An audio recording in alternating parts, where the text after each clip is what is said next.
Chapter 3. Idling the Train Engine.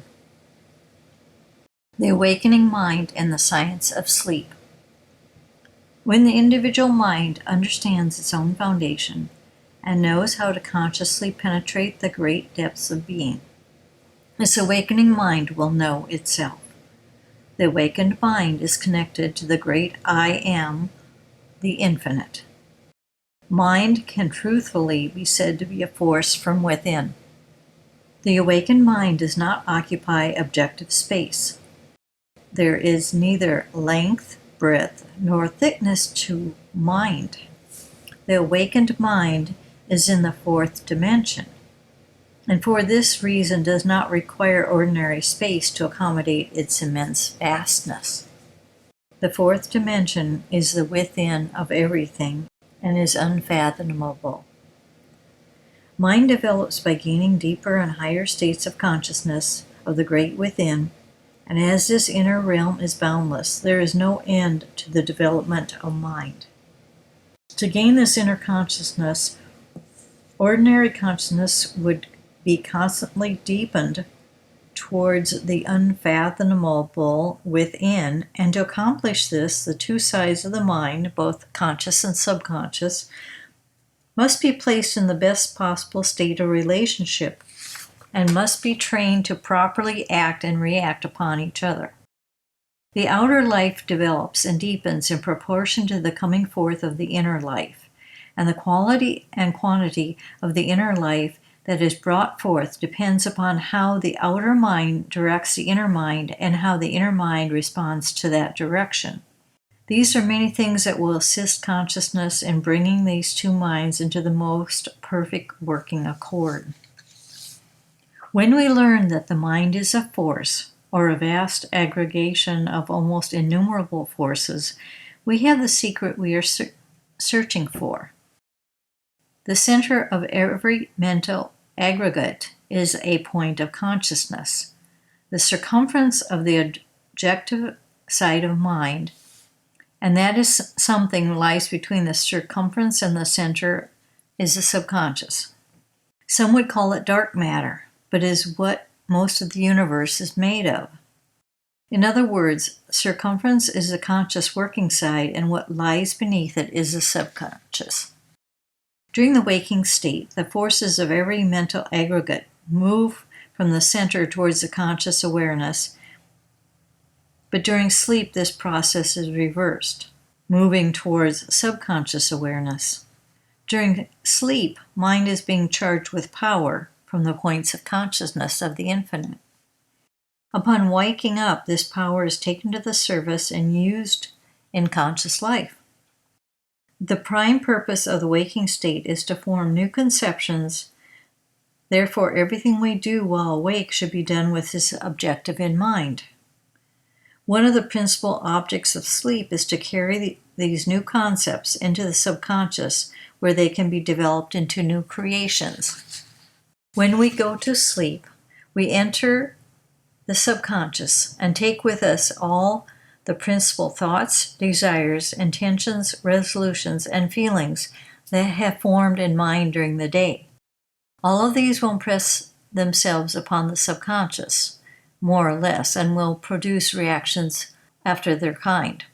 All things taken into the subconscious when we go to sleep are seeds sown and will produce fruits to correspond. It is therefore of the utmost importance that all undesirable impressions be removed from mind before we go to sleep.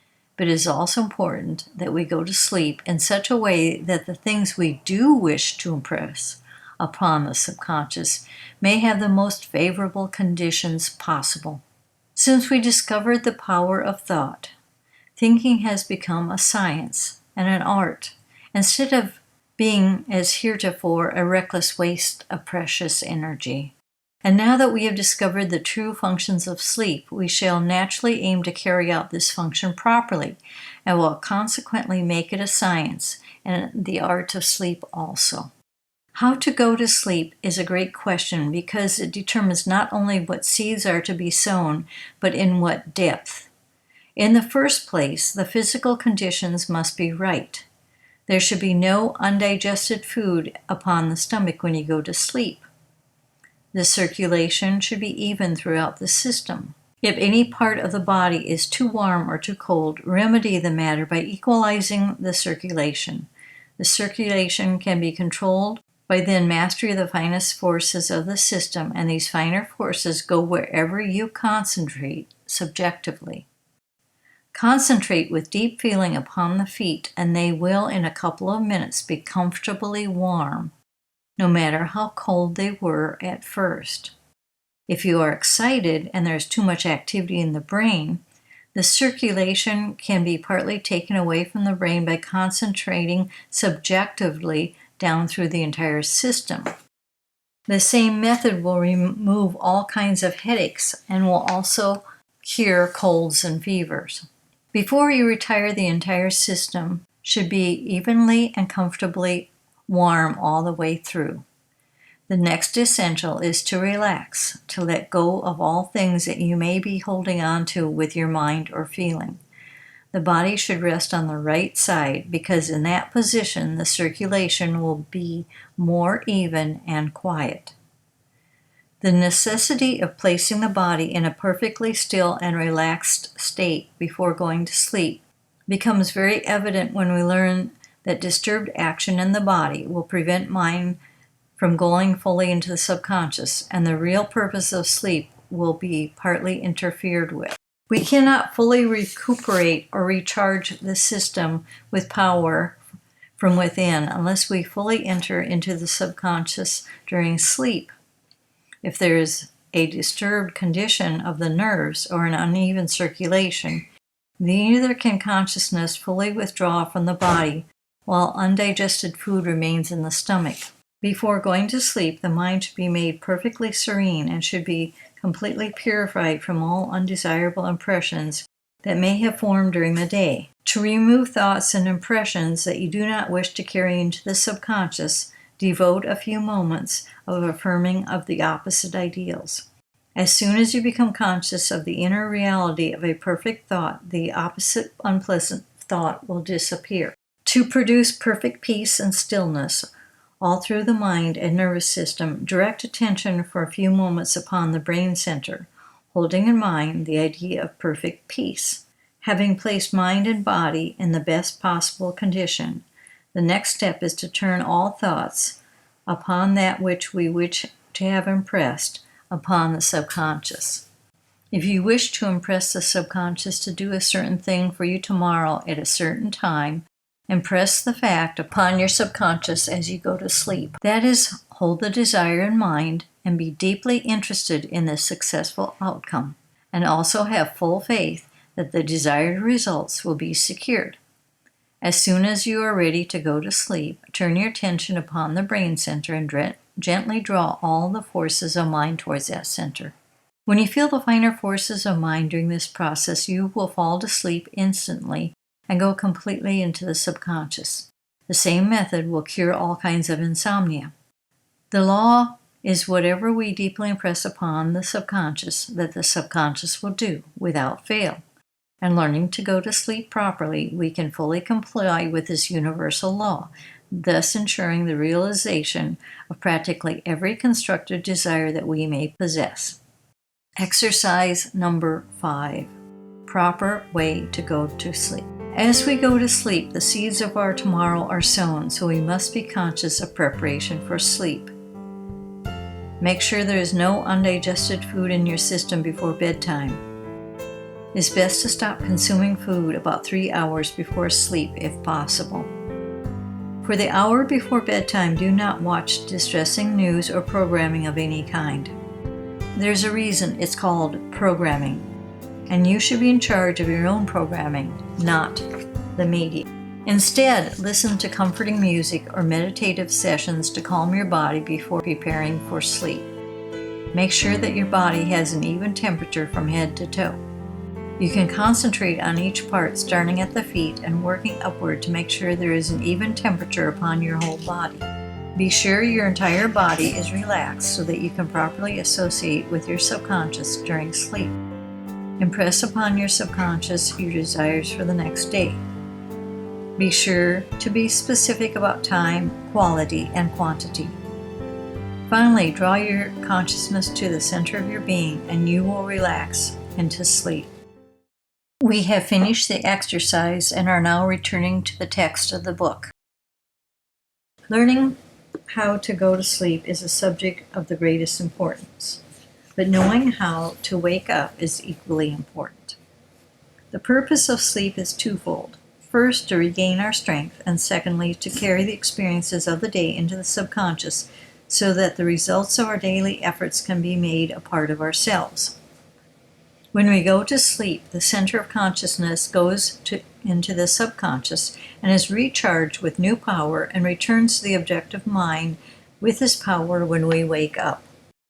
Consequently, when consciousness comes back to the objective, the entire system is refilled with new energies, and we always feel renewed in the morning when we go to sleep properly and wake up properly. The majority do neither and are therefore not in the best condition for the day's work before them. When consciousness comes back in the morning with its new power, the objective mind should be in the best possible condition to receive it. And the best possible condition is a serene, wide-awake condition, because the new powers cannot be distributed throughout the system until the entire system is wide awake. The habit of dozing in the morning for an hour or so after you've begun to wake up is one of the worst things that you can do. When you are in half-asleep condition, consciousness is neither active on the inner plane nor on the outer. It has practically left the subconscious, and as soon as consciousness leaves the subconscious, the new power gained will begin to flow into the objective system. But if the objective system is in a half-asleep condition, it cannot appropriate and hold the power, and it is lost. To stay for an hour in half-asleep condition in the morning is to lose a large percentage of the new strength you gained during sleep. It would be like discharging a fully charged battery.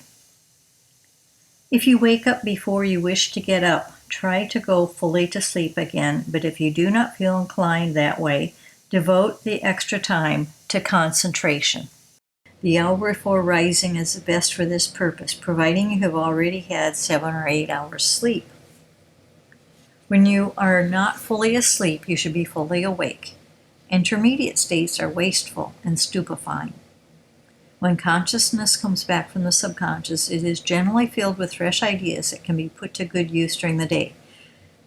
But if you remain in a half-dreaming state, all the ideas will become mixed with artificial thoughts that you frame while dozing, and it will consequently be scattered and wholly lost.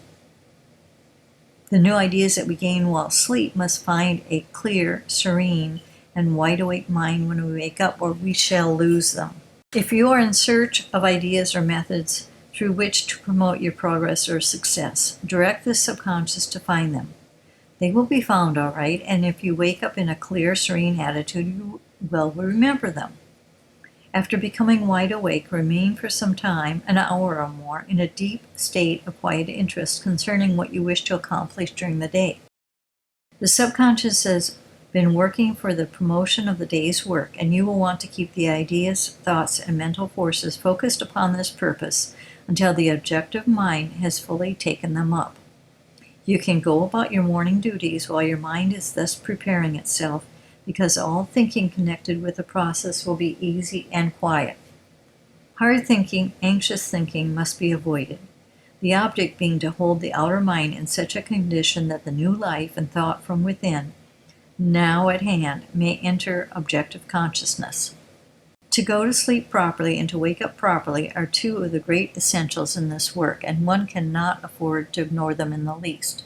If you do not wake up the way you like, impress the proper way upon the subconscious when you go to sleep, and before long you will be free from these morning habits. The tendency to sleep so hard that you are with difficulty awakened can be removed the same way, and should be without delay.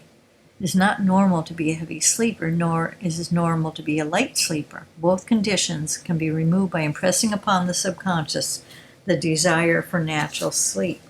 When we wish to impress the subconscious during the waking state, All that is necessary is to arouse gently the finer forces and then turn all the attention upon the subconscious with the idea you wish to impress clearly in mind. You are called upon to give certain information within an hour, and you wish to express your ideas in the clearest, most forceful, and convincing manner. Call the subconscious to give your immediate assistance. The subconscious can do anything if properly impressed and directed. First, concentrate your attention upon the finer forces until you feel their vibrations. This will require but a moment or two, after which the desire in your mind may be taken information. When you know and feel exactly what you want the subconscious to do for you, in an hour turn all attention upon the subconscious and direct the finer forces to impress your desire upon the within. There are 3 essentials. You must concentrate the whole of your attention upon the subconscious. What you wish to have accomplished must be at the very point of your attention, and you must feel the finer forces following your attention from the within. If these 3 things are complied with, there will be results. To impress the subconscious during the waking state, only a few minutes are required, and if one could enter the silence for 5 or 10 minutes for this purpose, so much the better. Impress the subconscious for presence of mind, for judgment, for clear ideas, for mental lucidity, for power and endurance, and for anything. You will receive what you want when you want it, and the quantity will be in proportion to your understanding and your faith. Exercise number 6, proper way to wake up. When you wake up in the morning, get up. Do not snooze again. As you awaken, you are fully charged with power from your sleep, both physically and mentally. Going back to sleep discharges this energy like a battery discharging, so stay awake and alert for best results. Clear your mental faculties quickly. Spend at least a few minutes wide awake in silence and focus on what your plans are for the day. It is at this time that your subconscious is still communicating with your conscious mind and revealing what it has acquired during sleep. Answers to problems and solutions to decisions will be readily available during this time. Be sure to practice both exercises daily and record your experiences for best results.